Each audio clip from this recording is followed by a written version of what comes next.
warahmatullahi wabarakatuh. Waalaikumsalam warahmatullahi wabarakatuh. Bismillahirrahmanirrahim. Rabbi shrah li sadri wa yassir li amri wahlul 'uqdatam min lisani yafqahu qawli.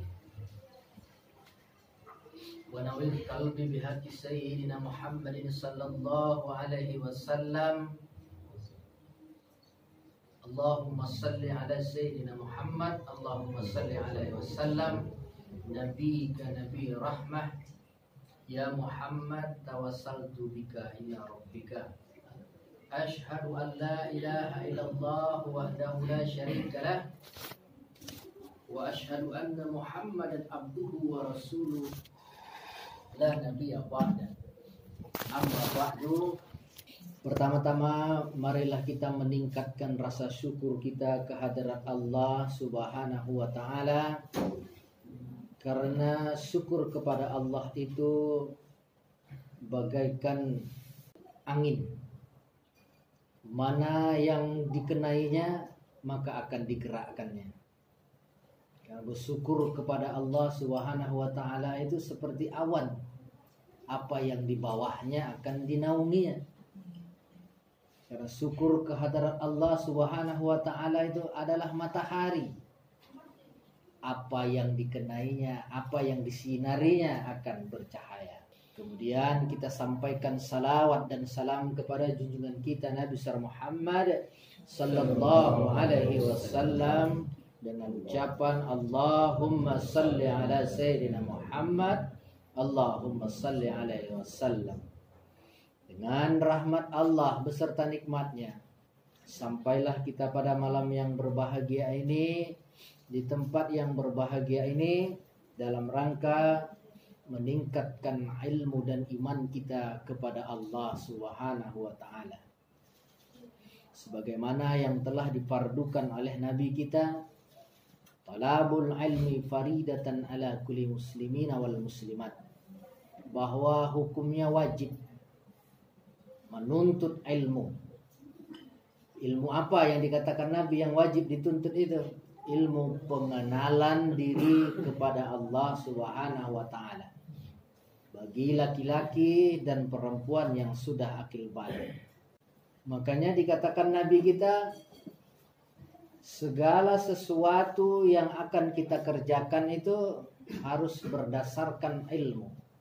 Di dunia saja kita lihat, jika kita tidak berilmu, maka kita tidak bisa melaksanakan atau mengerjakan sesuatu di muka bumi ini. Kita kerjakan pun, maka kita akan kesusahan. Contohnya, kita tidak pernah menuntutkan ilmu listrik. Disuruh kita untuk memasang listrik.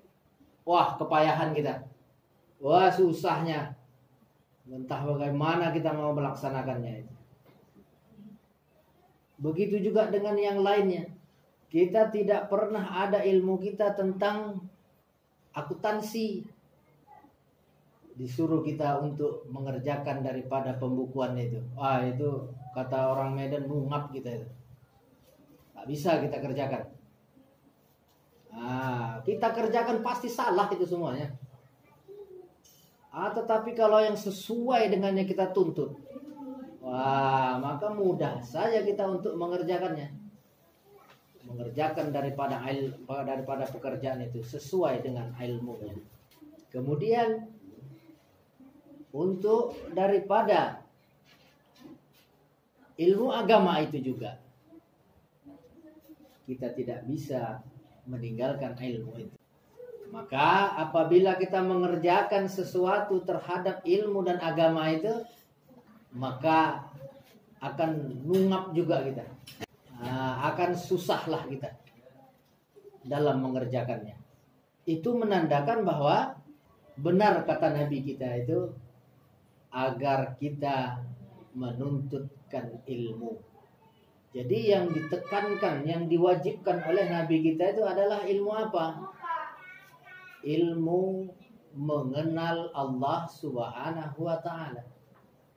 Mengapa Nabi kita itu mewajibkan kita untuk mengenal Allah Subhanahu wa taala. Karena apabila kita tidak kenal kepada Allah Subhanahu wa taala, maka mustahil hukumnya kita bisa menyembahnya. Apa yang mau kita sembah orang kita tidak kenal? Jadi makanya kita bingung kita kerja kita itu. Jadi yang namanya amal ibadah itu kerja. Jadi kalau di dunia ini kita kerja tak sesuai dengan ilmu kita, maka kita kebingungan. Tapi kadang-kadang kebanyakan kita di dalam umat Islam ini bingung ya bingunglah situ. Yang penting kau kerjakan aja begitu.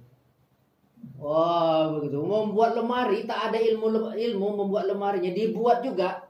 Tunggulah lemari itu. Begitu juga.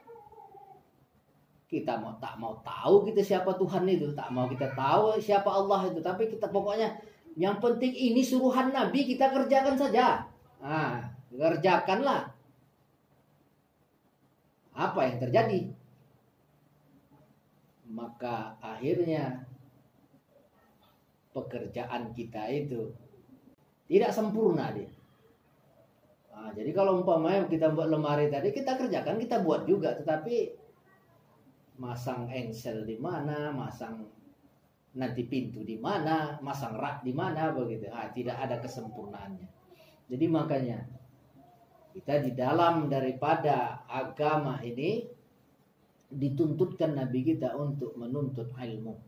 Makanya kalau kita perhatikan yang dikatakan oleh Nabi kita itu. Jadi tidak ada hadis itu yang sekali 3 kali perintah itu. Tapi hadis untuk menuntut ini 3 kali perintah dia. Talabul ilmi faridatan ala kulli muslimin wal muslimat, kata Nabi kita. Wajib hukumnya menuntut pengenalan diri kepada Allah Subhanahu wa taala bagi laki-laki dan perempuan yang sudah akil balik. Maka kata Nabi kita juga, talabul ilmi walau bisin, katanya. Jadi menuntut ilmu pengenalan kepada Allah Subhanahu wa taala itu walau katanya, kalau ada orang yang mengajar di negeri Cina sana tentang Tuhan, kejar kata dia, kata Nabi kita. Maka itu penuh dengan pengorbanan, penuh dengan pemikiran. Makanya di mana ada yang kita dengar ada yang mengajar tentang Tuhan itu, begitulah kata Nabi kita, kita tuntut, kita kejarkan ke sana. Walau bertongkatlah kita ke sana. Tak ada tongkat paruh kita ini, kita tongkatkan pun jadi. Yang penting kita berangkat.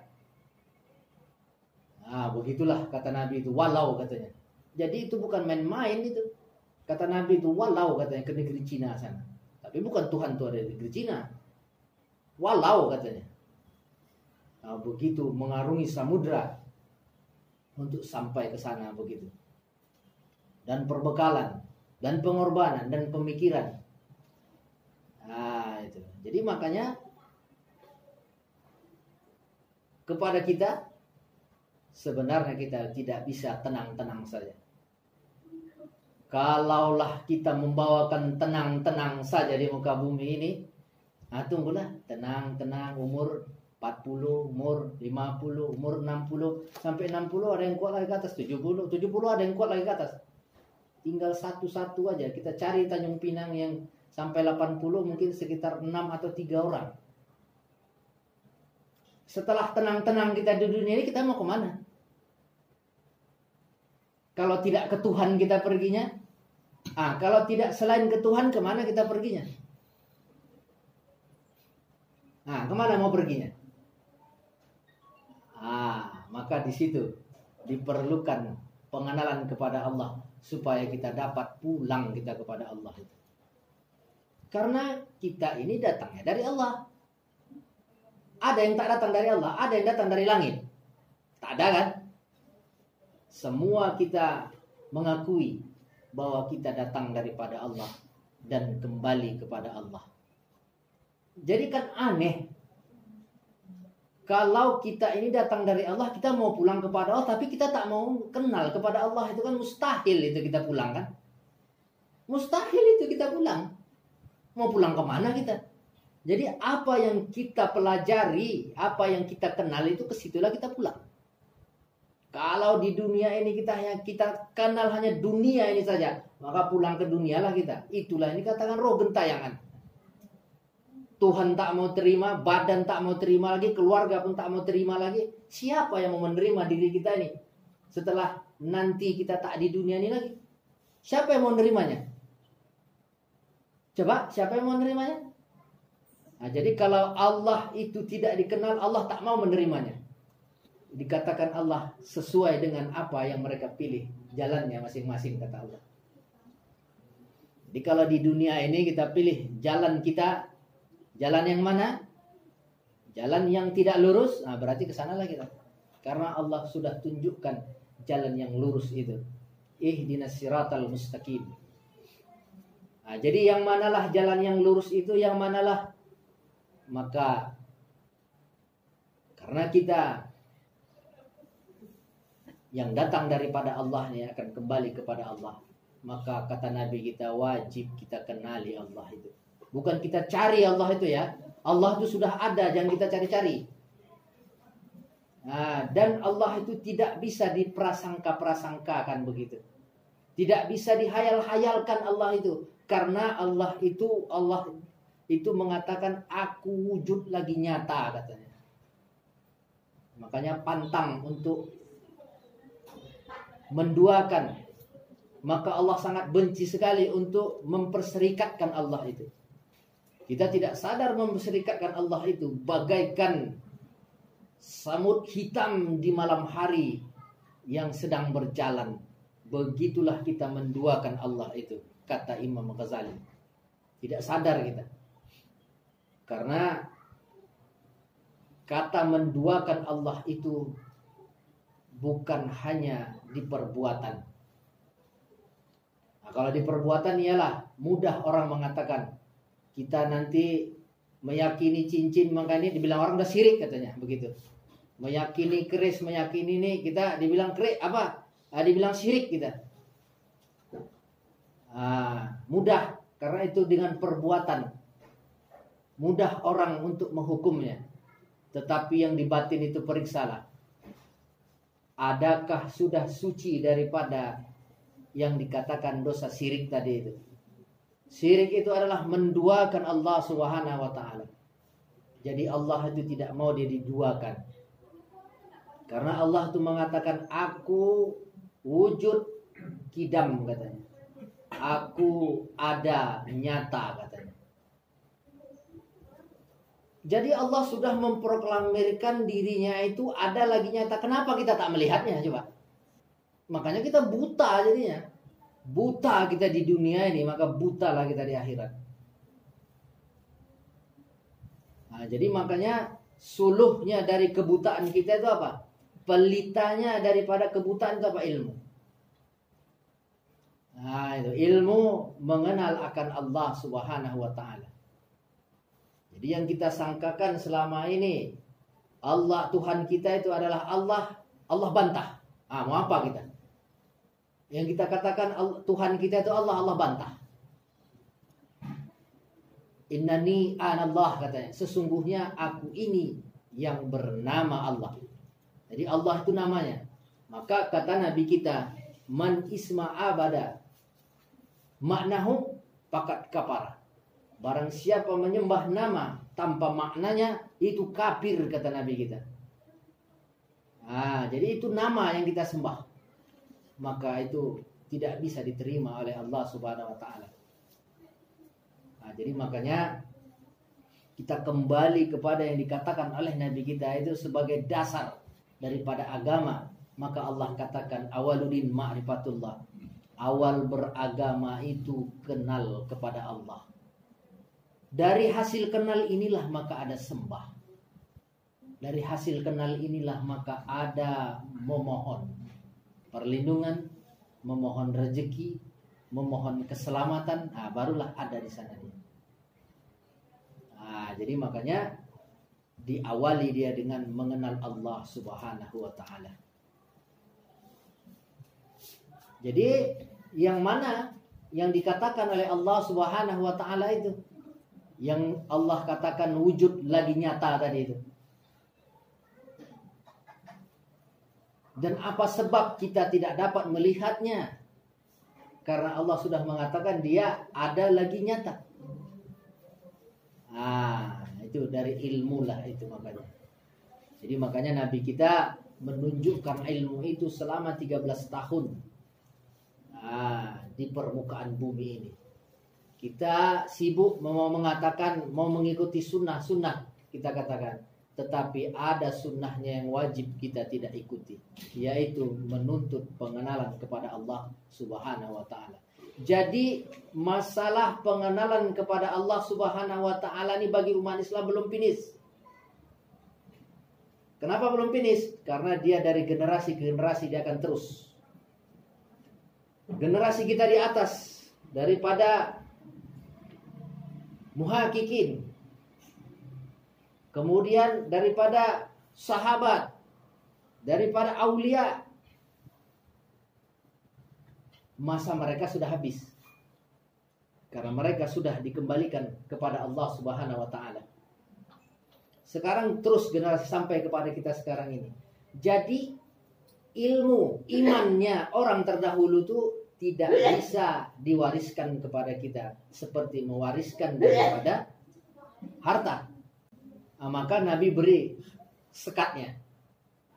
Sekatnya itu apa? Ala kulli muslimina wal muslimat. Jadi apabila sudah dilahirkan ke muka bumi ini, akil balik dia wajib menuntut. Karena yang dikenal oleh Nabi dahulu tidak bisa langsung kita terima. Tidak bisa langsung kita terima. Jadi makanya dia harus dengan menuntut.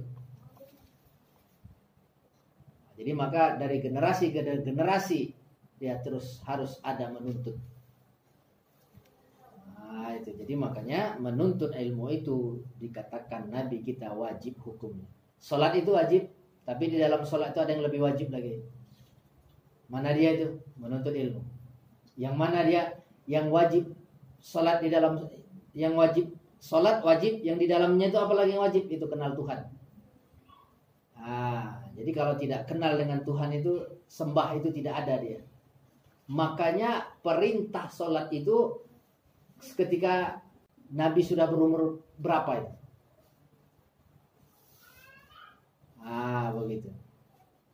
Jadi makanya Nabi kita mengajarkan, itulah dikatakan sunnah tadi itu. Itulah dia yang dilakukan langsung oleh Nabi kita, itulah menuntut ilmu. Jadi makanya dia diutus ke muka bumi ini, dia hanya menyampaikan diri Allah. Itu dia. Maka dakwahnya itu ada dua dia. Itulah yang kita peringati setahun sekali, yaitu Maulid dan Mi'raj. Jadi umat Islam ini hanya memperingati Nabi itu hanya 2 kali saja. Itu pun banyak diisi dengan ketawa-ketawa. Itulah yang dipergunakan bekal untuk setahun ini. Bagaimana lah itu untuk kualitas daripada keimanannya itu. Jadi makanya Maulid itu adalah ilmu jahir maksudnya itu. Maulid itu ilmu jahir itu. Jadi Nabi menyampaikan ilmu yang zahir, itulah dia yang kita peringati dengan Maulid. Kemudian Mi'raj. Mi'raj itu ilmu apa? Itu ilmu batinnya. Makanya Nabi kita mengatakan asyariatu bila hakikat atilah. Apabila bersyariat atau apabila ilmu jahir saja yang kita tuntut tanpa ilmu batinnya, maka itu kosong, kata Nabi. Nabi yang bilang, bukan kita. Itu kosong. Asyariatu bila hakikat atilah, katanya. Jadi hanya menuntut ilmu yang jahir tanpa menuntut ilmu yang batinnya, maka itu kosong. Kemudian kata Nabi kita, wal hakikati bila syariat batilah, katanya. Kita tuntut ilmu yang batin tanpa ilmu yang jahir, itu batal, katanya. Makanya yang baik, dituntutlah ilmu jahir, dituntutlah ilmu batin. Karena Tuhan itu tidak dapat dilihat, tidak bisa disembah di alam jahir. Jadi alam jahir ini hanya untuk mempertunjukkannya. Hanya untuk menyatakannya. Jadi makanya kalau batinnya itu kosong, berarti dia tidak dapat bersua dengan Tuhannya. Sudah pernah diterai oleh nabi yang paling kuat di muka bumi ini, itulah Musa alaihissalam. Sudah pernah ditesnya untuk menjumpai diri Tuhan itu di alam jahir. Apa jadi? Jadi debu. Begitu. Jadi makanya Tuhan itu tidak ada di alam, tidak bisa dijumpai di alam yang jahir ini. Tetapi jalannya dengan yang jahir. Jadi makanya diri Tuhan itu dia yang disampaikan oleh Nabi kita itu ada di 4 martabatnya. Ada martabat diri, ada martabat sifat, ada martabat asma, dan ada martabat af'al. Maka ini ilmunya masing-masing. Tidak sama dia. Dia ada had-hadnya, ada batas-batasnya. Jadi martabat diri Allah itu dia ada 4. Jadi untuk menjumpai Allah di martabat af'alnya itu ilmunya namanya fikih. Di syariat namanya. Itu. Maka itulah yang dipelajari. Mana untuk membersihkan badan, mana rukunnya untuk mengerjakan ibadah, mana syaratnya, mana sahnya, mana batalnya, mana haramnya, mana sunatnya, mana mubahnya. Sampai situ saja ilmunya. Tak ada lagi. Untuk menjumpai Tuhan dia tak ada lagi. Sampai situ saja sudah. Mau sampai ke mana menuntutnya, mau sampai ke Madinah, mau sampai ke Makkah, kalau hanya syariat ya sampai situ aja, cuma itu. Mau pakai kitab mana yang mana, mau pakai usul fikih lah, mau fikih masailul mursalah kah, mau fikih munakahat kah, mau fikih apa segala fikih, sampai di situ sajalah itu ilmunya. Itu ilmu syariat. Karena ilmu syariat itu adalah ilmu untuk mengerjakan. Jadi makanya ini gunanya untuk apa? Supaya badan kita ini selamat. Supaya badan kita ini diterima oleh Allah Subhanahu wa ta'ala. Permasalahannya diri kita ini mau kita kembalikan kepada Allah. Otomatis kita harus kenal kepada Allah. Tidak bisa, tak ada jalan lain. Mau jalan yang mana mau kita tuntut? Kita cari jalan yang lain.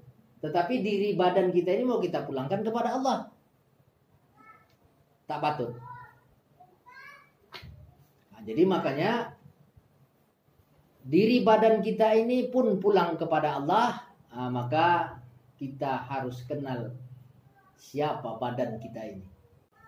Badan kita ini terdiri dari darah, angin, atau urat. Darah, urat, tulang, daging. Siapa dia itu? Siapa dia itu? Bahwa urat kita itu itulah angin. Kemudian darah kita itulah api. Dan daging kita itu tanah. Serta tulang kita itu adalah air. Jadi siapa itu? Itu adalah anasir Allah.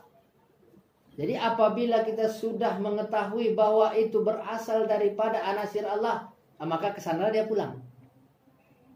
Tidak tunggu-tunggu itu nanti. Karena apabila kita sudah kita sadari, kita terima bahwa daging kita itu dari tanah, kemudian tulang kita dari air, urat kita itu daripada angin, darah kita daripada api, maka Allah katakan minha khalaqnakum wa fiha nu'idukum, yang kami jadikan itu semua itu dari tanah itu, maka kembali kepada tanah. Sudah selesai. Kalau badan. Jadi kita ini mau pulang ke tanah atau pulang ke Tuhan?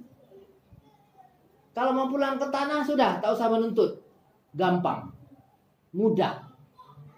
Inilah yang memudah-mudahkan. Kan mudah kan kalau mau cuma badan ini saja mau pulang ke tanah kan? Tak usah kita nuntut-nuntut ilmu, itu mudahnya itu nanti. Jadi kalau sudah ditinggalkan Allah nanti, tinggal hanya badan saja. Kita mau mandi, dimandikan orang. Kan mudah. Terus apa lagi? Kita mau berpakaian, dipakaikan orang. Kan mudah. Apa lagi? Kita mau masuk kamar, ngantuk, tidur kita. Mau masuk ke kamar, dimasukkan orang ke kamar. Sudah dimasukkan orang, ditimbun orang, dipijak-pijak orang. Itulah nasib badan. Sampai situ aja lah. Itulah kalau tuntut dari ilmu syariat. Setinggi apapun terserah. Sampai tanah saja cuma. Akhirnya jadi apa? Jadi pupuk. Nah itu tubuh itu. Mana yang kembali kepada Tuhan? Mana yang balik ke Tuhan tadi? Itu. Jadi makanya dipelajarilah dia. Namanya tarikat. Supaya inilah permulaan jalan kepada Tuhan. Namanya tarikat. Tarikat di sini bukan nama ya. Nanti salah paham kita. Bukan nama ya, bukan nama tarikat ya. Kalau nama tarikat, saya tanyalah dulu. Jadi Rasulullah itu tarikatnya apa? Apa nama tarikat Rasulullah? Ada namanya? Tak ada. Kan tak ada kan? Ngapain tak ada kita ini? Jadi di bawah itu yang hanya diramu oleh ulama-ulama itu. Kalau kepada Rasulullah tak ada nama tarikatnya. Dia hanya tunjukkan saja. Karena yang ditunjukkannya itu bukan untuk dia. Dia tak perlu lagi Rasulullah itu. Orang dia sudah ditanggung Allah. Dia kekasih Allah. Untuk apa? Makanya kita tuduhlah dia kan. Kakinya bengkak-bengkak itu sampai dia melaksanakan sholat begitu. Kenapa kita hanya ilmunya sedikit saja sudah tak mau sholat begitu. Mudah kita menduduhnya begitu kan. Jadi Rasulullah, betul. Tak Rasulullah bengkak-bengkak kaki dia. Dia sholat itu. Dia sholat itu dia menunjukkan. Kalau kalian itu memang mau sudah ada ilmunya. Menunjukkan daripada sholat tahajud itu begini. Sholat daripada tarawih itu begini. Sholat daripada minta hajat itu begini. Jadi makanya hati-hati kita kalau mengajak orang sholat. Kalau kita tidak bisa menunjukkan Tuhan itu, hati-hati kita. Kita ajak orang sholat, kita tahu-tahu kita ikut dia sholat, kemana kita mau dibawa dia? Orang dia saja belum selamat, mau menyelamatkan orang, mau mengajak orang, diajaknya kemana kita? Diajaknya kita ke makanan, ke minuman, ke pekerjaan, ke laut, ke gunung, diajaknya kita. Itu namanya menyesatkan orang, itu namanya. Itu kalau tidak ada ilmunya itu. Jadi maka Nabi kita itu tidak ada tarikatnya. Dia menjalani tarikat, maka nama tarikatnya dia tak ada. Tetapi ilmu tarikat itu dijalani dia, ditunjukkan dia. Gunanya untuk apa ilmu tarikat itu? Tarikat itu adalah untuk mengarungi daripada asma Allah. Kalau tadi di af'al Allah tadi itu yang nampak hanya tanah saja, sekarang diperjalankan Allah melalui nabinya supaya dapat. Makanya nabi kita itu menunjukkan bagaimana kita supaya jumpa dengan asma Allah itu. Itulah maka dia bertarikat dia namanya. Jadi apa itu asma itu? Siapa yang ada di asma itu? Yang ada di asma itu malaikat. Makanya jangan berbohong orang tarekat. Kalau orang tarekat mengatakan dia hanya tarekat saja, dia sampai kepada Tuhan itu. Karena Nabi Melalui Nabi kita sudah memperjalankan bahwa tarekat itu sampai kepada malaikat saja. Dia rajanya itu di sana. Itulah dia Azazil. Di mana dia bersemayam? Nih, di kalbu kita ini. Ini alam malaikat ini. Kalbu kita itu alam malaikat. Karena dikuasai Azazil, maka kita wajib untuk memukulnya. Itu maka tarekat ada. Itu gunanya tarekat itu. Untuk menghantam Azazil di dalam dada kita, dalam kalbu kita ini. Bukan untuk melihat harta, bukan untuk melihat cahaya, bukan untuk melihat daripada istana-istana apa saja yang kita sebutkan di sana itu. Tapi pekerjaan tarekat itu diajarkan oleh Nabi kita untuk menghantam yang namanya Azazil. Azazil itu bernama dia di dalam kalbu kita, kata Allah Subhanahu wa taala. Itulah dia Wanas namanya. Jadi di jantung kita itu, di kalbu kita ini ada 3 dia itu tali jantung kita itu. Yang satu diberikan Allah untuk jalan kebenaran. Itulah dia yang dipimpin oleh malaikat namanya Nurrahim namanya. Kepala jantung atau tali jantung yang di bawah itu dipimpin sama Wanas, anak buahnya Azazil itu. Jadi menjadi perebutan di tengah-tengah tali itu, yang di tengah. Kebanyakan Wanas menguasai. Bahkan ketiga tali jantung itu banyak yang menguasai. Kalau sudah sampai di 2 saja dia menguasai, Allah sudah katakan khatamallahu ala qulubihim. Aku tutup itu dadanya itu. Aku tutup itu jantungnya itu. Nah, jadi aku udah tutup dadanya. Ala sam'ihim katanya. Maka tidak bisa mendengar kebaikan-kebaikan tentang Allah lagi. Wala absarihim, dan tidak bisa lagi memandang daripada diri Allah Subhanahu wa taala. Maka kata Allah, tunggu. Inna azabila syadid, azabun azim, kata Allah. Tunggu. Aku azab yang bersangatan nanti. Jadi makanya ditunjukkan oleh Nabi kita tarekat itu adalah untuk memukul Wanas. Itu malaikat itu Wanas itu, tapi malaikat pendurhaka. Kenapa dia ada Wanas itu di kepala di tali jantung kita yang ketiga itu? Kenapa dia ada? Karena dia sudah mengadakan proposalnya. Di ACC oleh Allah.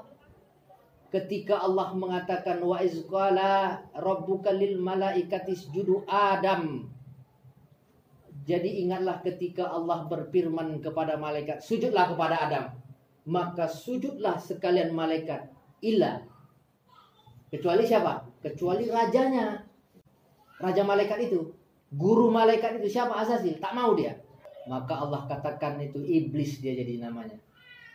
Jadi karena begitu, ya Allah, usul ya Allah katanya. Ini dia paling dekat dengan Allah ini, jangan macam-macam, tidak bisa kita tumbangkan dia itu. Di dalam kalbu kita mau menumbangkan pakai apa dia? Mau pakai zikir tidak bisa ditumbangkan itu. Mau pakai salawat tak bisa ditumbangkan dia itu. Dia hanya bisa ditumbangkan dengan pengenalan kepada Allah, menyerah kepada Allah Subhanahu wa taala. Itu supaya jangan bersemayam dari sana. Jadi maka dia usul kepada Allah, ya Allah, karena Adam aku ini terusir dari sisimu ya Allah, maka izinkan aku untuk menggelincirkan dan menggoda Adam dan keturunannya, katanya. Allah katakan silakan kau goda sebanyak-banyaknya. Tetapi kamu tidak bisa menggoda kepada orang-orang yang menyerah kepadaku, kata Allah. Hanya menyerah yang bisa memukul dia itu. Jadi izinkan aku menggoda, kata di mana menggoda?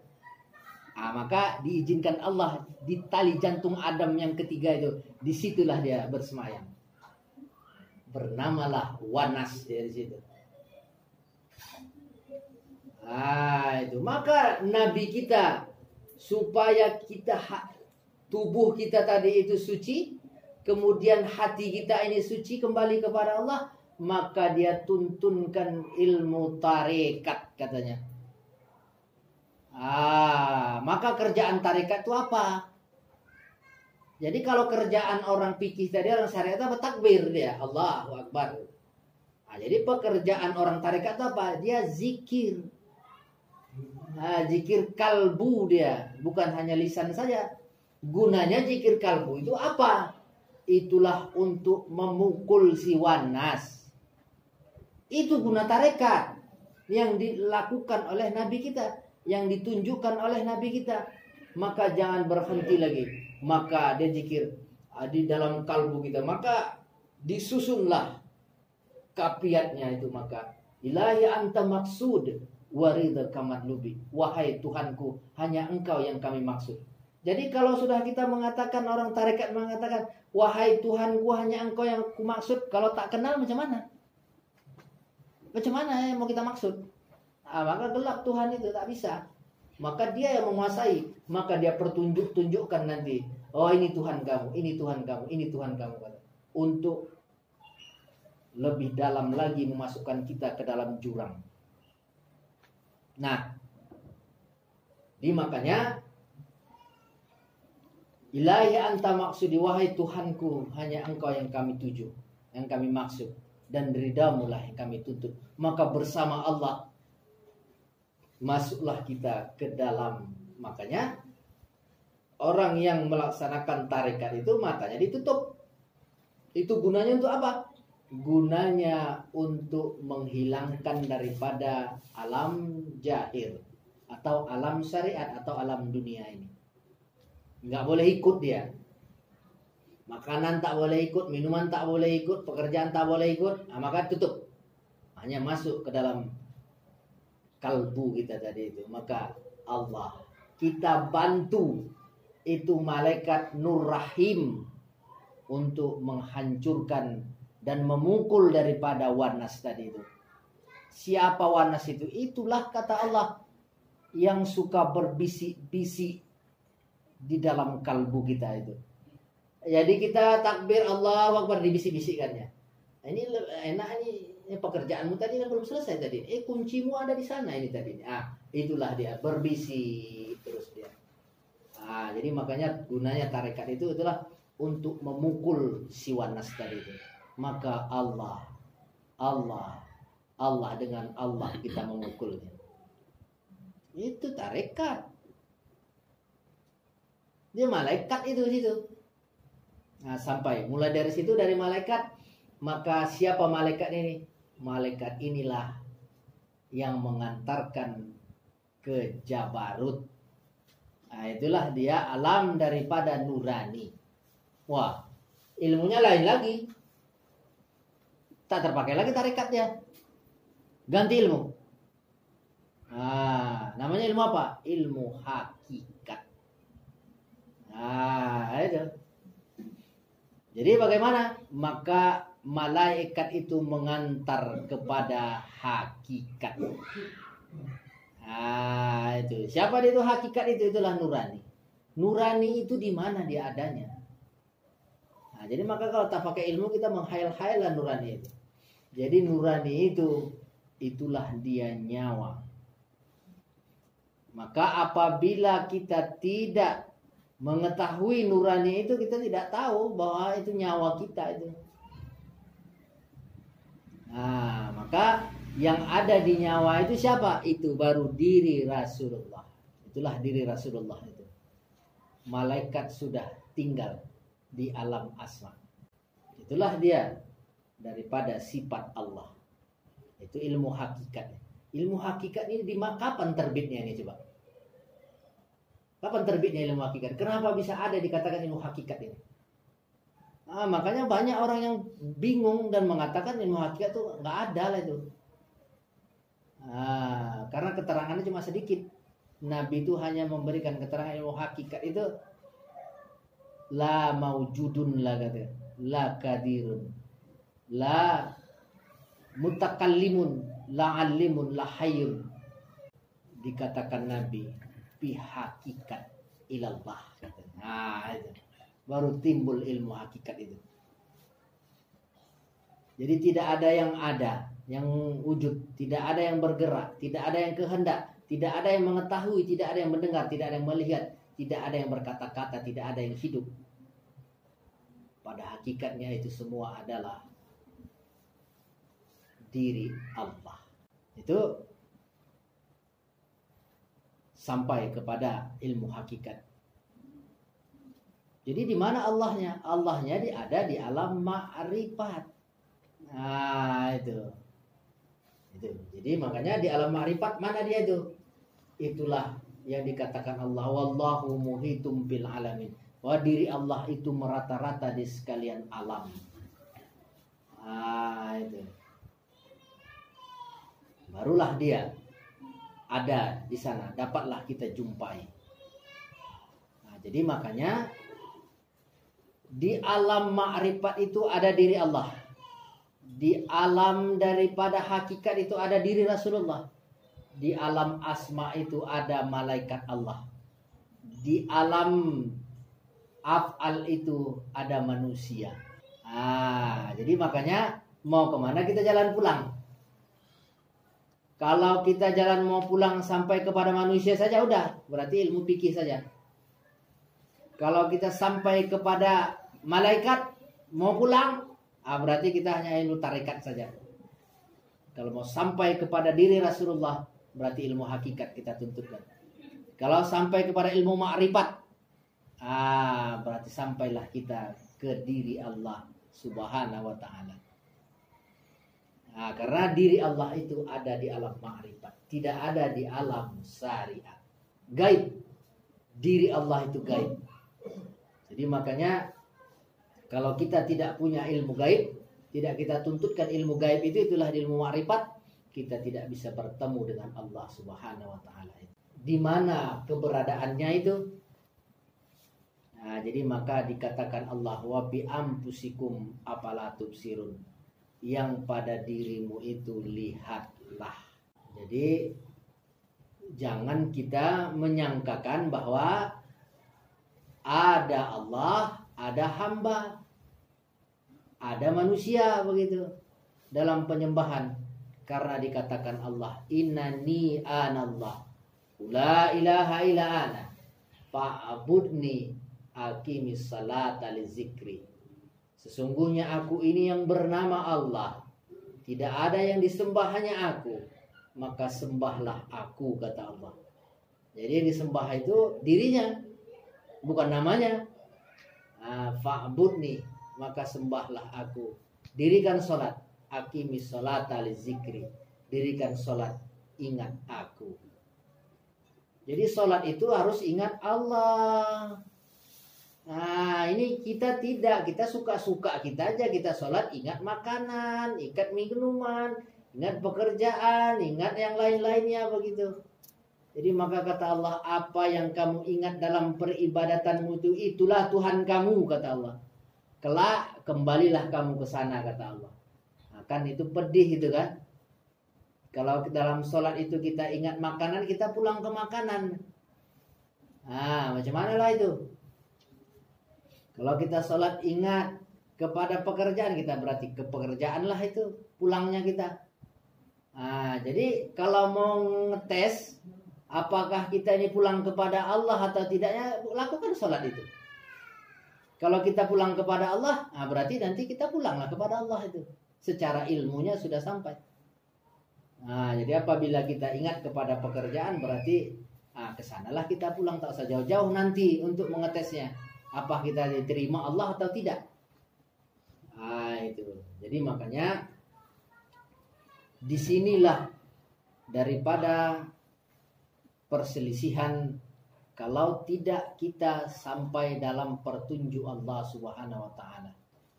Kalau kita baca Al-Quran tidak dapat, kita baca hadis tidak dapat. Tentang apa? Tentang diri Allah tadi itu. Allah mengatakan dirinya itu bagaimana? Allah mengatakan dirinya itu Allahu nurus samawati wal ard. Jadi Allah mengatakan dirinya itu yang menerangi di langit dan di bumi. Jadi kalau tidak ada petunjuknya ayat Al-Quran ini kita tak paham. Jadi Allah sudah mengatakan Allah itu yang mencahayai di langit dan di bumi. Coba kita cari mana dia Allah itu. Ujung-ujungnya kita mau jumpa juga cahaya itu, maka kita bawa berzikir, jumpa cahaya. Oh, inilah Tuhan ini, kata. Kecil betul Tuhan tuh. Kecil betul Tuhan. Coba sesuai dengan ayat Al-Quran dikatakan Allahu nurus samawati wal ard. Allah itu yang mencahayai di langit dan di bumi. Dengan jahir gini kita tak yakin bahwa itu cahaya matahari. Maka kita bawa untuk bertarikat dengan Allah, Allah, Allah, Allah. Datang cahaya begitu. Oh, berarti itulah Tuhan itu. Jadi secara makna di dalam Al-Quran itu dibatal ini. Nah, kalau kita lihat cahaya begitu, jadi di Palestina sana macam mana? Dia tak ada berarti Tuhan itu di sana. Macam mana? Coba kita bawa bertarikat, datang cahaya begitu, dapat kita lihat. Kan kita lihat cuma di situ di kalbu, kita lihat. Berarti di Makkah sana tak ada Tuhan. Jadi kata Allah, yang Allahu nurus samawati wal ard itu kalau mau melihatnya dia harus apa?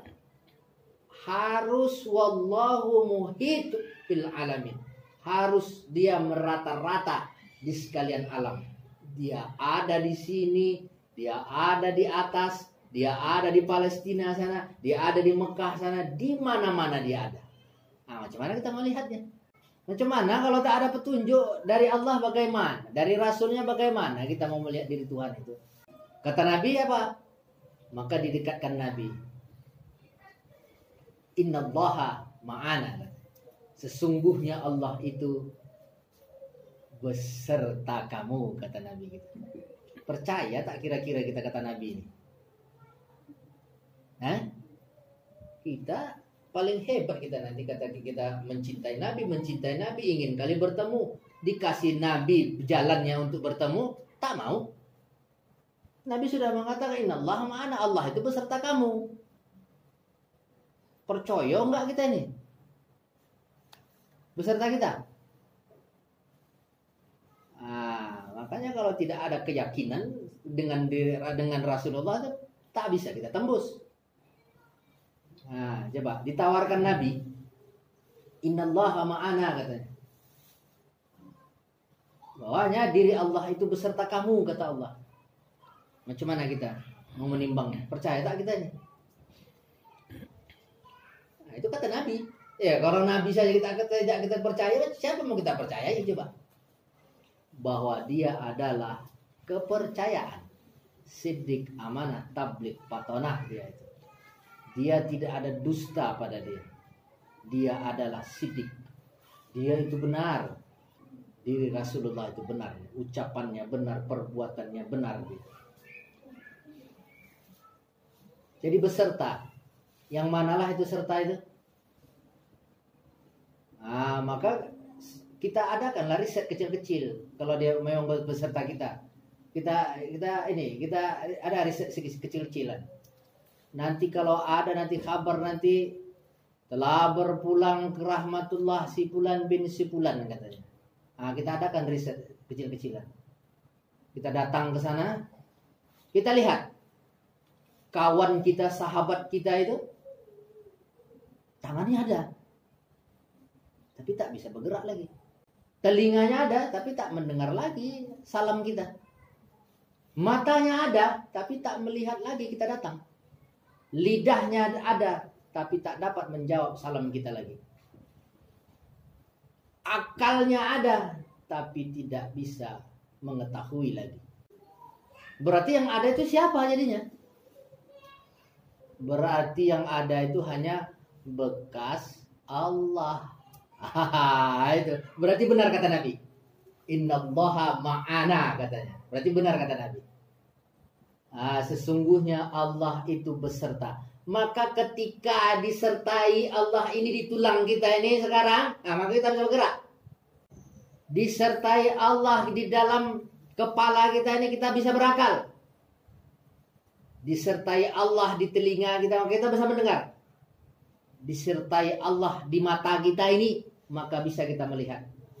Disertai Allah di lidah kita ini sekarang, maka kita berkata-kata. Disertai Allah di urat kita itu, maka kita bisa berkehendak. Pantaslah kata Nabi itu. Benar Nabi itu. Innallaha ma'ana. Sesungguhnya Allah itu beserta kamu, kata Allah. Beserta kita, kata. Berarti benar. Disertainya kita. Makanya selagi kita disertai Allah ini kan enak ini. Coba tak disertai Allah lagi, coba. Mau kita kawan itu? Mau kita teman itu kira-kira kalau tak disertai Allah lagi? Paling kuat yang katanya mencintai kamu. Aku mencintai kamu katanya. Seberapalah kuatnya itu coba? Paling kuat tadi 2 hari, sehari. Dia mau kawan. Ada kepada yang lain 7 hari. Jadi karena apa? Karena apa kita mau kita menemani sekarang ini? Suka. Karena apa? Karena Allah. Berarti yang kita kawan itu siapa itu? Siapa yang temani? Yang kita temani itu? Yang kita jumpai siapa itu? Maka kita akrab, suka, senang kita. Berarti siapa yang kita senangi itu? Itulah Allah yang kita senangi itu. Maka kita paling senang dengan Allah berarti. Paling suka kita kepada Allah. Makanya kalau udah sampai kepada ilmu yang tinggi ini, baru itulah yang dikatakan orang yang bercinta, cintanya sejati itu. Dikatakannya cintanya sampai ke akhirat. Inilah dia. Karena yang dicintai dia itu adalah yang serta kepada Allah itu. Itulah yang dicintai dia, Allah Subhanahu wa taala itu. Bahkan senang betul kita kan kalau kita masih ada Allah di situ kan. Itulah yang kita cinta itu, Allah itu. Benar kata Nabi. Allah ma'ana. Di sana rupanya rahasianya itu. Yang dikatakan Nabi itu. Maka ulama mengatakan jauh tiada antara, dekat tiada tersentuh. Jauh tiada antaranya dengan kita, dekat tiada tersentuh. Diri Allah tak bisa kita sentuh. Macam mana kita menyentuh? Macam mana kita menyentuh gerak? Macam mana kita, bagaimana kita mau menyentuh penglihatan itu, bagaimana menyentuhnya? Tidak bisa. Berarti benar juga kata ulama itu, tidak bisa kita sentuh. Itu makanya perlu kita kenal. Jadi yang kita cintai itu adalah Allah. Kalau syair bukan tanggung. Aku mencintaimu karena Allah. Tahu tak tuh mencintainya? Cuma karena Allah tuh. Itu kalau di bibir ialah mudah saja lah itu. Kalau tak ada ilmunya itu pembohong itu. Itu. Jadi makanya begitulah Rasul itu mempertunjukkannya. Jadi makanya diwajibkan oleh Nabi kita untuk menuntutkannya agar kita dapat kembali kepada Allah. Jadi kembalinya kita tuh bagaimana? Sesuai dengan ilmunya ini. Apabila kita sudah mengetahui ilmunya, kita tahu bahwa badan kita itu adalah af'al Allah, dia otomatis pulang. Jadi ibaratnya kita tempa pakaian saat sekarang ini. Kalau kita tak mau pakai, ya nanti dulu. Tapi kalau kita nanti mau berangkat kan sudah ada pakaian. Jadi tinggal pakai saja. Maka itu dia ilmu itu. Jadi makanya ilmu itu sudah kita mengetahui bahwa hati kita ini adalah asma Allah. Otomatis dia pulang kepada asma Allah. Enggak tunggu nanti-nanti dia. Kalau habis limitnya nanti di dunia ini udah dia langsung ke situ. Ilmu itu yang membawanya. Begitu. Jadi kenapa ilmu itu membawanya? Jadi maka kita lihat perjalanan daripada Isra Mi'raj itu. Jadi diri Rasulullah itu memperjalankan itu dah pelajaran batin ya. Pelajaran batin. Itulah menghadap kepada Allah Subhanahu wa taala. Dari Masjidil Haram ke Baitul Muqaddis.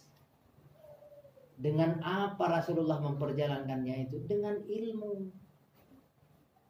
Kemudian dari Baitul Muqaddis ke langit yang ketujuh, dengan apa dia memperjalankannya itu? Dengan ilmu. Kemudian dari langit yang ketujuh kepada Sidratul Muntaha, dia itu dengan apa memperjalankan? Dengan ilmu. Dan dia berjumpa dengan diri Allah itu dia dengan apa? Dengan ilmu. Maka Nabi kita itu menyuruh kita untuk menuntutkan ilmunya. Itu. Jadi makanya tidak bisa kita terlepas daripada ilmu itu. Nah, kalau sudah ada ilmunya, contoh tauladan di muka bumi ini, derajat ilmu kita sudah kuasai. Dari SD, SMP, SMA, masuk kita ke perguruan tinggi, dapat titel kita S1, kemudian S2, S3, kita lanjutkan lagi sampai ke para dokter, sampai kepada profesor. Di atas profesor tak ada lagi ilmu kan? Tak ada ilmu lagi kan? Tak ada lagi, itu derajatnya sampai situ saja. Tak ada lagi ilmu di atas profesor itu. Kalau ada coba sebutkan. Tak ada lagi kan? Jadi makanya kalau kita sudah sampai kepada profesor itu, kira-kira kita kerja berat tidak? Berat tak kita kerja? Kan mudah-mudah aja kita kerjakan, tenang, tapi hasil banyak, tanda tangan sedikit, sudah duit ya semua, datang semua, begitulah dia. Kepada kita, kalau kita di dunia ini, itulah dia tingkatannya sampai kepada profesor itu. Kalau kita tak ada ilmunya, maka capeklah kita kerja, banting tulang sana, banting sini, tulang sini, tapi kita kerja. Untuk apa? Untuk mendapatkan hasil. Coba kita kembalikan kepada ilmu kita sudah sampai kepada ma'rifat kita tadi itu. Jadi ma'rifat itu apa? Ma'rifat itu senantiasa sudah menghadap kepada Allah. Itu ma'rifat itu. Kalau profesor tadi dia tenang-tenang aja sudah banyak dia, pekerjaannya sudah banyak. Kalau udah sampai kepada ma'rifat itu, macam mana pekerjaannya? Kan santai-santai aja dia pekerjaannya kan. Oh, tidak bisa. Nabi saja menunjukkannya. Bertungkus lumus dia mengerjakannya itu. Makanya kalau kita mau banyak, ya banyaklah kita kerjakan. Kalau mau santai-santai kan boleh kan? Profesor tadi itu kan santai-santai, dia boleh kan? Karena apa? Karena dikatakan Allah, 1 detik kamu bermakrifat kepadaku, kata Allah, 70 tahun kamu beribadah. Kata. Jadi langsung diupah Allah 70 tahun kamu beribadah. Profesor itu begitu. Kan tak banyak kerjanya, kan cuma angkat tangan aja. Itu kalau sampai sudah pada makrifat gitu. Tapi tidak dia membatalkan. Cuma derajat dia kerja itu lain dengan orang yang ilmunya di bawah dia. Derajat kerjanya itu lain. Begitu. Kan tidak nampak banyak begitu kan dia. Tapi dia bukan tidak kerja dia. Tapi dia berbeda dengan orang yang di bawah dia ilmunya. Begitu jugalah kepada Allah. Jadi perkara amal ibadah, a'maluna wa a'malukum. Jadi banyak kamu kerjakan itu untuk kamu, sedikit pun kamu kerjakan itu untuk kamu, kata Nabi kita. Itu dia. Jadi bukan tidak kerja dia, nggak sama kerjanya sama orang yang tak ada ilmunya. Itu maksudnya. Itu. Jadi makanya jangan menuduh kepada orang yang sudah kepada makrifat itu dia tak kerja. Jangan kita tuduh. Itu balik kepada kita nanti itu. Kita rupanya yang tak mengerjakan rupanya. Nah, itu jadi makanya dikatakan Allah, orang yang tidak menuntutkan ilmu batin tadi itu, maka Allah katakan itu golongannya tidak ingat katanya. Fawailul lil musallin allazina hum an salatihim sahun. Maka celakalah bagi orang yang sholat. Ini tidak pernah ada pembahasan ini di dalam forum-forum Islam ini tentang ayat ini. Tidak ada pembahasan. Bukankah Al-Quran itu harus kita imankan semuanya? Kenapa yang satu ini tidak pernah kita dengar? Ada pembahasan atau pengkajian tentang ayat ini. Fawailul lil musallin allazina hum an salatihim sahun. Neraka waillah bagi orang yang sholat, yang sholatnya itu lalai kepadaku, kata Allah. Tidak ada pengkajian ini. Apa kita tidak ngeri ancaman Allah itu? Neraka waillah kata Allah bagi orang yang sholat katanya. Yang sholatnya itu lalai. Wah, jadi untuk menenangkan diri begitu kan, yang dikatakan Allah itu supaya kalaupun masuk neraka sipi aja begitu, dia katakan dimasukkan situ waktu yang melalaikan waktu, waktulah digenjot terus. Siapa yang melalaikan sholat waktunya lalai masuk neraka begitu. Oh, pokoknya ajan sedikit lari, ajan sedikit lari gitu. Tak peduli apa lagi sedang apa. Itu hanya menenangkan diri saja itu. Nah, kalau masuk neraka sipi aja lah begitu ya Allah begitu. Dimasukkan waktu di sana. Padahal Allah tak ada kerja waktu, tak ada sebutkan waktu di situ. Allah katakan di sana, di dalam katanya. Fawailul lil musallin allazina hum an katanya. Di dalam itu maksudnya. Dalam mengerjakan salat. Bukan waktunya. Jadi kalau diambil waktunya, ini bisa berbahaya ini kalau hanya waktunya saja. Jadi macam saja, macam taman hiburan saja. Jadi kalau nanti siapa buka umpamanya taman hiburan itu dari pukul 7 sampai ke pukul 12 begitu, jadi yang datang ujung-ujungnya nanti tak dapat tiketnya itu. Kan seperti itu dia jadinya. Apakah Allah itu pintunya tertutup? Diri Allah itu tertutup pintunya kita mau menyembah dia? Kan begitu kira-kira jadinya. Jadi kalau umpamanya subuh nanti jam 7, Allah udah tutup itu pintunya, tak bisa lagi menyembah.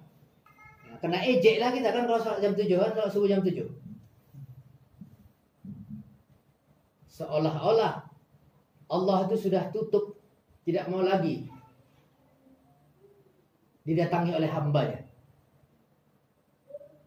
Jadi maksud waktu itu dibuat oleh Nabi kita, maksudnya itu supaya teratur, dia ngaturnya begitu. Begitu, ini subuh katanya. Dari jam 12 ke jam 3, ini asar katanya. Ini supaya teratur, itu maksudnya. Jadi kalau kita jaga waktu, itulah yang ini seolah-olah udah tutup gerbang Allah itu, tak bisa lagi kita jumpai. Jadi makanya itu tidak pernah dibahaskan orang itu tentang fawailul lil musallin allazina hum an salatihim sahun. Bahkan orang pun tidak mau mengkajikan qad aflahal mu'minuna allazina hum an salatihim khashi'un pun tak mau. Ada yang membukakan itu? Maka beruntunglah bagi orang yang salatnya itu khusyuk. Ada datang lagi satu pengajian, kalau mau khusyuk nanti kita harus tahu detail satu persatu daripada arti daripada ayat itu. Wah, begitu pula dia ilmunya. Jadi kalau Bismillahirrahmanirrahim diterbitkan dalam hati ini dengan menyebut nama Allah yang Maha Pengasih lagi Maha Penyayang. Tapi itu apa, macam mana itu? Jadi Tuhannya apa? Iya, kalau kita orang Indonesia iyalah bisalah begitu umpamanya. Bismillahirrahmanirrahim diterbitkan dalam hati dengan menyebut nama Allah yang Pengasih lagi Maha Penyayang. Kalau orang Arab Apa yang diterjemahkan dalam hati dia? Apa yang mau diartikan dia dalam hati dia? Hah? Apa yang mau diartikan dia? Akan pakai. Apa yang mau diartikan dia? Orang Arab membaca Bismillahirrahmanirrahim. Apa yang mau diartikan dia? Maka itu yang tidak sah dengan ilmunya itu. Jadi Bismillahirrahmanirrahim, dengan menyebut nama Allah yang pengasih lagi yang penyayang. Jadi diri Allah yang pengasih yang penyayang itu mana dia? Nah, itulah yang ada dalam hati. Nah, itulah maka jadi khusyuk dia. Oh, itulah dia. Itulah dia yang dikatakan daripada zatnya tadi itu. Itu yang ada dalam hati kita. Alhamdulillahi Rabbil Alamin. Nah, segala puji bagi Allah, Tuhan semesta alam. Jadi Tuhan semesta alam itu yang mana? Itu dah, maka diterbitkanlah dalam hati itu. Itulah dia zatnya. Maka Fatihah itu zat semua itu, dirinya semua itu. Raja di hari pembalasan. Yang mana yang raja di mana? Itu zatnya itu. Tempat menyembah, tempat mohon pertolongan. Di mana kita tempatnya menyembah dan mohon pertolongan itu? Itulah di zatnya. Maka itu cerita zatnya semua itu, cerita dirinya semua itu. Jadi kalau sudah kita hadapnya, kita ucapkan diterbitkan dalam hati, kita ucapkan diterbitkan dalam hati, kita ucapkan diterbitkan, kita gerakkan diterbitkan dalam hati, kita gerakkan diterbitkan, kita puji diterbitkan dalam hati. Kemana lagi? Apa kita itu? Kusuklah jari-jarinya. Mana ada lagi situ makan, mana ada minum, mana ada pekerjaan situ, mana adalah harta lagi di situ datang. Diri Allah semuanya, begitu maksudnya. Itulah. Makanya Nabi itu menyuruh kita untuk menuntutkan ilmu. Jadi kalau sudah ada ilmunya, ya sudah, kita tenang-tenang saja. Seperti profesor itu sudah. Tenang-tenang saja kita. Tapi ganjarannya luar biasa. Itu bedanya yang berilmu tidak berilmu. Jadi mungkin kadang demikian daripada keterangan pengajian kita pada malam hari ini. Kita lanjutkan dengan bermusyawarah. Tutup dahulu. Wassalamualaikum warahmatullahi wabarakatuh. Waalaikumsalam warahmatullahi wabarakatuh.